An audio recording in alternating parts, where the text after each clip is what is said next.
네, 오늘은 금리 인하가 쉽지 않은 이유에 대해서 한번 알아보겠습니다. 일단 최근 소비자 물가지수 CPI 전년 대비를 한번 보시면 22년 7월에 고점을 찍고 지속적으로 하락세였습니다. 하지만 기가 막히게 11월 대선 전후를 기점으로 다시 반등 중입니다. 옐런이 대선 전까지 계속 만지작 했다는 증거들이 나오고 있죠.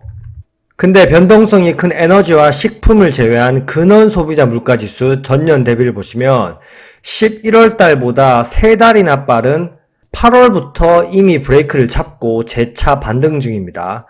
이걸 해석해보면 여기서 에너지와 식품이 다시 소폭 올라간다면 재차 인플레이션이 살아나면서 충격을 줄 수 있다는 거고요. 유가가 올라가지 않도록 미국이 잘 조율을 해야겠죠. 그렇지 않으면 연준은 고금리 장기화로 갈 수밖에 없습니다. 렛츠고! 일단 최근 파월의 11월 14일에 연설을 한번 보면요. 11월 초와 다르게 파월의 스탠스도 바뀌었는데요. 컨퍼런스에서 했던 발언을 다시 볼게요. 일단 실업률 4.1%로 역사적으로 낮은 수준이다. 이 말은 제가 맞는 말이라고 했고요. 역사적으로 길게 보면 실업률 4.1%, 한 이 정도는 정말 낮은 수준입니다. 경기 침체를 얘기할 수치가 절대 아닙니다. 그리고 두 번째, 미 경제는 강하다. 경제가 금리 인하를 서둘러야 한다는 신호를 안 보내고 있다고 발언했고요. 그리고 중립금리를 얘기하면서 케어풀이라는 단어를 썼습니다. 중립금리에 접근함에 따라 우리가 하는 일에 대해 속도를 늦추는 경우가 있을 수 있다. 즉, 동결을 강력하게 시사하는 발언을 했습니다. 그리고 네 번째, 연준의 목표 2%를 초과 달성할 수 있다. 즉, 물가 목표치 2%를 상회하는 기간을 유지할 수 있다는 거고요. 이 말을 해석해보면 트럼프에게 계속 점진적인 금리 인하를 하지 않고 트럼프와 정책 속도에 발맞춰서 가겠다는 말로 해석할 수 있습니다. 최근 지표들을 봐도 금리 인하를 점진적으로 하는 게 아니라 서두를 필요가 없고 동결로 가도 된다는 그런 지표들이 계속적으로 나오고 있습니다. 그리고 또 파월의 12월 4일의 발언을 보면 점진적으로 중립 수준으로 낮추려고 한다. 하지만 미 경제가 예상보다 너무 좋다. 인하에 신중하겠다. 이런 스탠스를 보이고 있습니다. 계속적으로 동결을 시사하고 있습니다. 그리고 제가 한번 언급한 적이 있는데요. TGA 장고를 나타내는 건데 옐런이 하반기에 미 대선이 다가올수록 TGA 장고와 정부 지출을 통해서 미증시를 신고가를 이끌었습니다. 미증시는 제대로 된 조정다운 조정 없이 지금 계속 쭉쭉 올라오고 있고요. 그리고 국채 역시 장기물 위주가 아닌 단기물 위주로 국채를 계속 발행한 현금으로 TGA 잔고를 계속 늘렸고 그 자금을 다시 시장에 계속 풀면서 미증시 상승을 이끌었죠. 옐런의 이런 관리 속에서 미증시는 연일 신고가를 갱신한 거고요. 즉 정리하자면 TGA 잔고 확보하면서 미 정부 재정을 풀어 시장의 유동성을 공급하고 인플레를 반등하게 만들었습니다. 그러면 반대로 제 의견에 반박하시는 분들도 계실 듯한데 9월에 연준이 금리 인하 50bp를 하지 않았냐라고 말씀할 수 있는데 팩트를 알려드릴게요.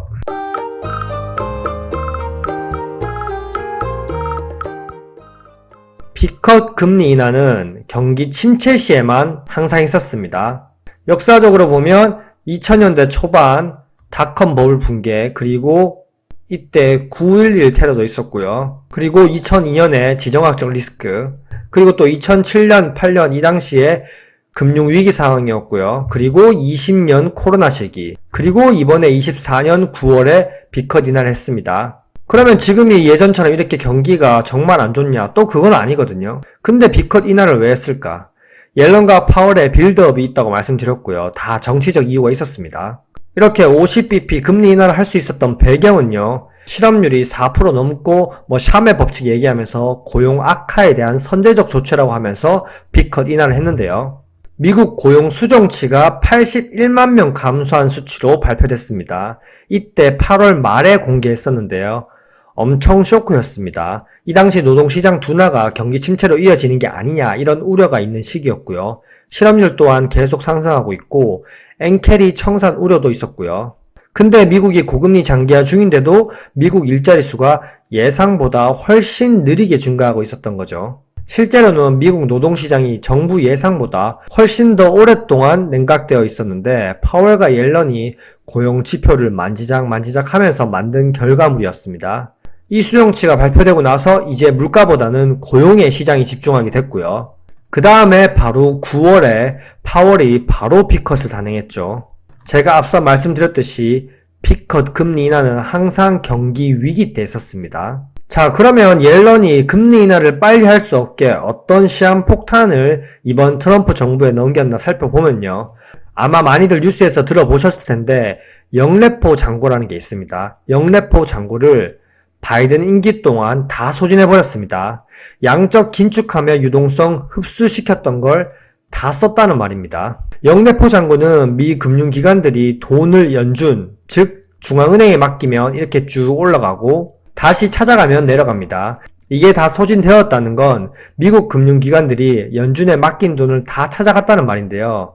일단 영래포 잔고는 연준의 유동성 관리 도구이기 때문에 기껏 양적 긴축하며 유동성 흡수한 걸 바이든 재선을 위해 다 풀었다는 거죠. 그리고 정부가 단기 국채를 집중적으로 발행하면서 시장에 자금을 공급했고요. 투자의 신 워렌 버핏도 위기가 오면 단기 국채를 사겠다고 얘기했습니다.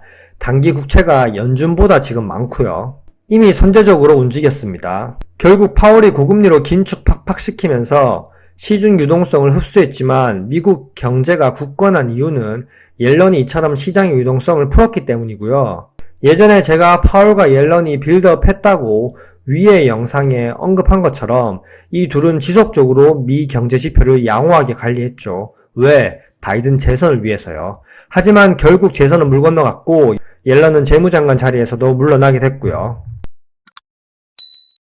결국 이때까지 지표들과 파월의 발언을 보면 금리 동결을 암시했는데 아직까지 제조업 지표도 확정 국면이고요. 근데 패드워치를 보시면 반대로 금리 인하의 확률이 더 큽니다. 이건 연준 베이지북에서 언급했듯이 미 경제가 적당한 성장이 있고 침체 위험은 아직 없지만 고용 부진이 서서히 나타나고 있고 인플레이션이 재반등하는 모습을 보이고 있고 그리고 트럼프 관세 정책 우려에 따라서 또 선제적으로 금리 인하하는 확률이 더 크지만 결국 이렇게 되면 다시 1월에 동결할 수밖에 없는 모습입니다. 분명한 건 현재 흐름상 그리고 파월의 발언 연준 베이지북에서도 말씀드렸듯이 옐런이 떠나는 마당에 영래포 잔고도 다 소진하고 단기 국채를 많이 풀면서 트럼프에게 금리 인하하기 어려운 환경을 만들어 놓고 떠났습니다. 금리 인하를 서둘러서 팍팍 했다가는 경기 침체를 불러올 수 있고요.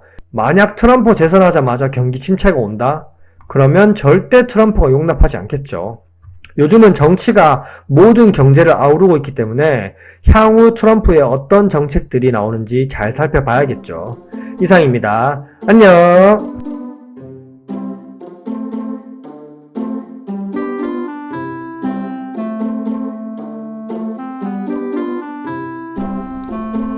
와이